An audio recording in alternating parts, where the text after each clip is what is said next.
ambulatorios todavía se sigue manteniendo igual, una proporción de 90-10, la cual cuando se hace la revisión en las últimas 24 horas, es decir, cómo continúan estas personas en las últimas 24 horas, seguimos viendo que todavía la gran cantidad se mantiene en esa proporción. Recordemos siempre que en las estimaciones que estábamos dando en función de lo publicado en otras regiones y países, se puede esperar hasta una carga de casos graves o de personas hospitalizadas de hasta un 20%. ¿sí? La media global ha estado alrededor de 15–16% aproximadamente. En México todavía tenemos ese indicador en el 10%, es decir, todavía lo tenemos por debajo de lo esperado para lo que se conoce de COVID-19, lo cual, bueno, hasta el momento pues es bueno, porque esto significa que la mayoría de los casos, la gran mayoría, el 90%, se ha presentado con una enfermedad leve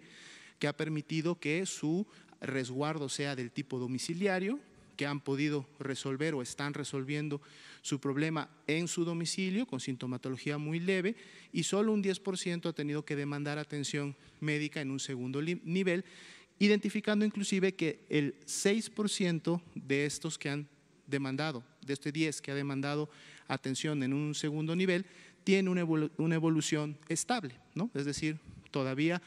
a esto le sumamos que no ha requerido de muchos días de hospitalización o que solo han sido estos para observación. Asimismo, también destacamos que sí tenemos una proporción de hospitalizados graves en la cual varios días tenemos este 2% que ha sido prácticamente una constante y que está también por debajo de ese 6%. Si recuerdan, en las estimaciones para la carga de enfermedad se ha estimado que podríamos tener hasta un 6% de casos muy graves, es decir, personas que demanden una unidad de cuidados intensivos. En lo que vamos de la transmisión, ese 6 es del 2, es decir, estamos bastante por debajo todavía de esta proporción de casos graves y bueno, por eso son indicadores que estaremos dando seguimiento puntualmente todos los días para ver cómo se van moviendo. La Secretaría de Salud prácticamente ha atendido el 70% de la carga de enfermedad, seguida de un 20% en las zonas o en los hospitales privados.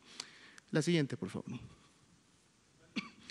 Esta es una nueva gráfica que, como digo, la vamos a poder después encontrar también distribuida en los estados, que nos empieza ya a demostrar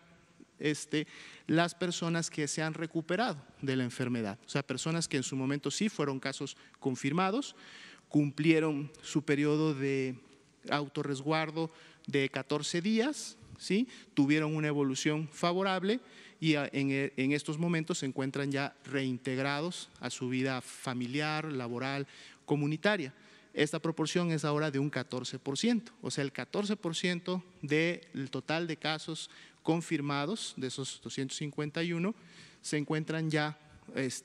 con una alta por mejoría y reintegrados. Lamentablemente también aparece ahí lógicamente la evolución que en su momento puede ir hacia una defunción.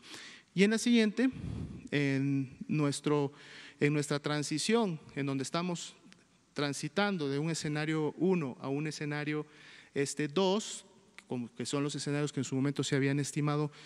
para México, se continúa todavía con el seguimiento de contactos, así como hay una proporción de pacientes que todavía está en resguardo cumpliendo estos 14 días, bueno, los contactos de estas personas que para este corte ya están cercanos a los 700 contactos, están también siendo monitoreados, están también siendo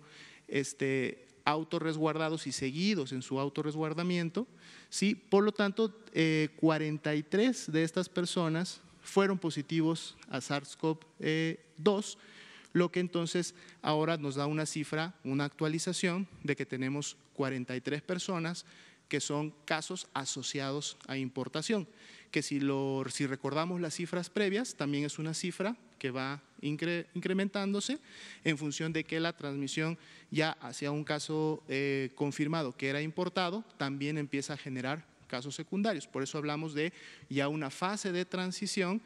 hacia un escenario 2, en donde cuando estos casos empiezan a generar casos de contagios de más de segunda generación, empezamos entonces con una transmisión comunitaria. Hasta aquí, doctor, los panoramas. Muchas gracias, doctora Lomía. Bueno, como ven, hemos introducido algunos cambios al informe y vamos a ir cambiando la manera de presentar la información para ir destacando los elementos